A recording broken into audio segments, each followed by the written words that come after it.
ಸಂಚಾರಿ ಒತ್ತುವರಿ ತೆರವುತ್ತೆ ಮತ್ತೊಂದು ಕಡೆ ಅನಾಥ ವಾಹನಗಳು ಒತ್ತುವರಿ ತೆರವು ನಿಮ್ಮ ಸಹಕಾರ ನೋಡಿ ಇದೆಲ್ಲ ಸಮಸ್ಯೆಗಳು ನಾವು ಕೂಡ ನೋಡ್ತಾ ಇದ್ದು ಮತ್ತು ನಮ್ಮ ಹಂತದಲ್ಲೂ ಕೂಡ ನಾವು ಪೊಲೀಸ್ ಇಲಾಖೆಯವರಿಗೆ ಇವರಿಗೆಲ್ಲ ಹೇಳ್ತಾ ಇದ್ದು ಈ ಏನು ಬಿಟ್ಟೋಗಿರುವಂಥ ವಾಹನಗಳು ರಸ್ತೆಗಳಲ್ಲಿ ವಾರಗಟ್ಟಲೆ ತಿಂಗಳುಗಟ್ಟಲೆ ವರ್ಷಾನುಗಟ್ಟಲೆ ಬಿಟ್ಟೋಗಿರುವಂಥದ್ದು ಅದು ತೆರವುಗೊಳಿಸ್ಬೇಕು. ಅಂದರೆ ಎಲ್ಲಿಗೆ ತೊಗೊಂಡೋಗ್ಬೇಕು, ಅದಕ್ಕೆ ಪ್ರೊಸೀಜರ್ ಏನು ಮತ್ತು ಅದಕ್ಕೆ ಒಂದು ರೀತಿಯ ಕಾರ್ಯಾಚರಣೆ ಮಾಡ್ತಕ್ಕಂಥದ್ದಕ್ಕೆ ಸ್ಪಷ್ಟವಾದಂಥ ಮಾರ್ಗಸೂಚಿಗಳು ಇರಲಿಲ್ಲ. ಇವತ್ತು ನಮ್ಮ ಕೃಷ್ಣ ಬೈರೇಗೌಡರು ಬೆಂಗಳೂರಿನ ಉಸ್ತುವಾರಿ ಸಚಿವರಾದ ನಂತರ, ಇಲಾಖೆಯ ಸಚಿವರಾದ ನಂತರ ಇವತ್ತು ಈ ಒಂದು ವಿಷಯಗಳ ಬಗ್ಗೆ ಅಂದರೆ ಸಾರ್ವಜನಿಕರಿಗೆ, ಪಾದಚಾರಿಗಳಿಗೆ, ಸ್ವಚ್ಛತೆ ಬಗ್ಗೆ ಎಲ್ಲದ್ರ ಬಗ್ಗೆ ಗಮನ ಕೊಡ್ತಾ ಇದ್ದಾರೆ. ಇವೆಲ್ಲ ದೊಡ್ಡ ದೊಡ್ಡ ವಿಚಾರಗಳಂತ ಕೆಲವರು ಅನಿಸದೇ ಇರ್ಬೋದು, ಆದರೆ ಇದು ಭಾಳ ಮುಖ್ಯವಾದಂಥ ವಿಷಯ. ಯಾಕೆಂತ ಹೇಳಿದರೆ ಪ್ರತಿಯೊಬ್ಬರು ಕೂಡ ಈ ನಗರದ ಒಂದು ಬೆಳವಣಿಗೆ, ನಗರದ ಸ್ವಚ್ಛತೆ, ನಗರದ ಸೌಂದರ್ಯೀಕರಣ, ಈ ನಗರ ನಮ್ಮ ಬೆಂಗಳೂರು ಅಂತ ಹೆಸರು ನಾವು ಕೊಟ್ಟಾಗ, ನಮ್ಮ ಬೆಂಗಳೂರು ಅಂತ ನಾವು ಒಂದು ಬಿರುದನ್ನು ಕೊಟ್ಟಾಗ, ನಮ್ಮ ಬೆಂಗಳೂರು ಅಂದ್ರೆ ಏನರ್ಥ? ಇದು ಎಲ್ಲರದು ಅಂತ. ನಮ್ಮ ಪಾಲುಗಾರಿಕೆಯೂ ಇದೆ, ನಮ್ಮ ಜವಾಬ್ದಾರಿನೂ ಕೂಡ ಇದೆ, ನಮ್ಮ ಹೊಣೆಗಾರಿಕೆ ಕೂಡ ಇದೆ. ಅದರಿಂದ ಸಾರ್ವಜನಿಕರು ಇವತ್ತು ಸಹಕಾರ ನೀಡಬೇಕು. ಆ ದೃಷ್ಟಿಯಿಂದ ಇವತ್ತು ಈ ಏನು ಬಿಡಾಡಿ ವಾಹನಗಳಿದೆ ಅದನ್ನು ರಸ್ತೆಗಳಿಂದ ಯಾರೂ ಬರ್ದೇನೆ ಹೋದರೆ ಅದನ್ನು ಅಲ್ಲಿಂದ ತೆರವುಗೊಳಿಸಿ ಸ್ಥಳಾಂತರ ಮಾಡಿ ನಂತರ ಅದನ್ನು ಕಾನೂನು ಪ್ರಕಾರ ಹರಾಜು ಮಾಡ್ತಕ್ಕಂಥ ಒಂದು ಕೆಲಸ.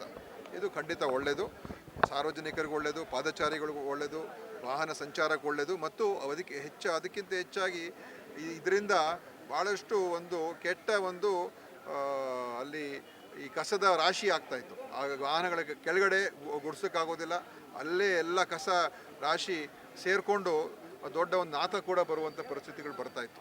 ಆದ್ದರಿಂದ ಇದೆಲ್ಲ ಕೂಡ ಒಂದು ನಗರದ ಹಿತದೃಷ್ಟಿಯಿಂದ ನಮ್ಮ ಸರ್ಕಾರ ಇವತ್ತು ಸನ್ಮಾನ್ಯ ಶಿವಕುಮಾರ್ ಅವರ ನೇತೃತ್ವದಲ್ಲಿ ಮಾಡ್ತಾ ಇದೆ. ಇದನ್ನು ನಾವೆಲ್ಲರೂ ಕೂಡ ಸಹಕಾರ ಕೊಡಬೇಕು. ಏನಾದರೂ ಸಣ್ಣ ಪುಟ್ಟ ಸಮಸ್ಯೆಗಳಾಗ್ಬೋದು, ಇಲ್ಲ ಅಂತ ಹೇಳೋಲ್ಲ. ಆ ಸಮಸ್ಯೆಗಳು ಬಂದಾಗ ನಾವು ಕೂತು ಸ್ಪಂದಿಸ್ತಕ್ಕಂಥದ್ದು, ಮಾನವೀಯತೆ ದೃಷ್ಟಿಯಿಂದ ಏನು ಮಾಡಬೇಕು ಅದನ್ನು ಕೂಡ ನಮ್ಮ ಸರ್ಕಾರ ಮುಕ್ತವಾಗಿ ಮಾಡುತ್ತೆ ಅಂತ ನನ್ನ ವಿಶ್ವಾಸ ಇದೆ. ಅದನ್ನು ಆ ನಿಟ್ಟಿನಲ್ಲಿ ಇವತ್ತು ಈ ಬೆಂಗಳೂರಿನ ಒಂದು ಬೆಳವಣಿಗೆ, ಒಂದು ಕಡೆ ಮೂಲಭೂತ ಸೌಕರ್ಯಗಳು, ಇನ್ನೊಂದು ಕಡೆ ಸ್ವಚ್ಛತೆ, ಸೌಂದರ್ಯೀಕರಣ ಎರಡನ್ನೂ ಕೂಡ ಮಾಡೋದಕ್ಕೆ ನಮ್ಮ ಸರ್ಕಾರ ಹೊರಟಿದೆ. ಕ್ಯಾಬಿನೆಟ್ ಲಿಸ್ಟ್ ದೆಹಲಿ ತಲುಪಿದೆ, ನನಗೆ ಇಲ್ಲ ನೋಡಿ, ಇವಾಗ ಅದೆಲ್ಲ ತೀರ್ಮಾನ ನಮ್ಮ ಪಕ್ಷದ ವರಿಷ್ಠರು ಮಾಡ್ತಾರೆ.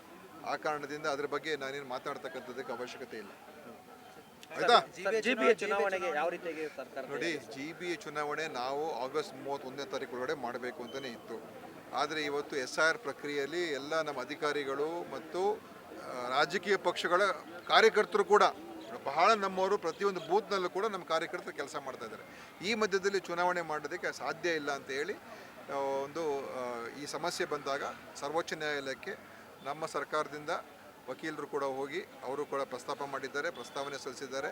ಆದ್ದರಿಂದ ಇವತ್ತು ಅದನ್ನು ಅವ್ರ ಮಾನ್ಯತೆ ಕೊಟ್ಟು ಇವತ್ತು, ಯಾಕಂದರೆ ಇದು ಸಹಜವಾದಂಥ ಒಂದು ಸಮಸ್ಯೆ, ಇದು ಈ SIR ಇಂದ ಬಂದಿರುವಂಥದ್ದು, ಅದಕ್ಕೆ ಟೈಮ್ ಕೊಟ್ಟಿದ್ದಾರೆ. ಖಂಡಿತ ಇದಕ್ಕಿಂತ ಮುಂದೆ ಹೋಗುವಂಥ ಪ್ರಶ್ನೆ ಬರೋಲ್ಲ. ಡಿಸೆಂಬರ್ 31ನೇ ತಾರೀಕು ಒಳಗೆ ಖಂಡಿತವಾಗಿಯೂ ಚುನಾವಣೆ ಆಗುತ್ತೆ ಮತ್ತು ನಗರ ಪಾಲಿಕೆ ಚುನಾವಣೆಗಳು ನಡೀತದೆ. Okay, thank you.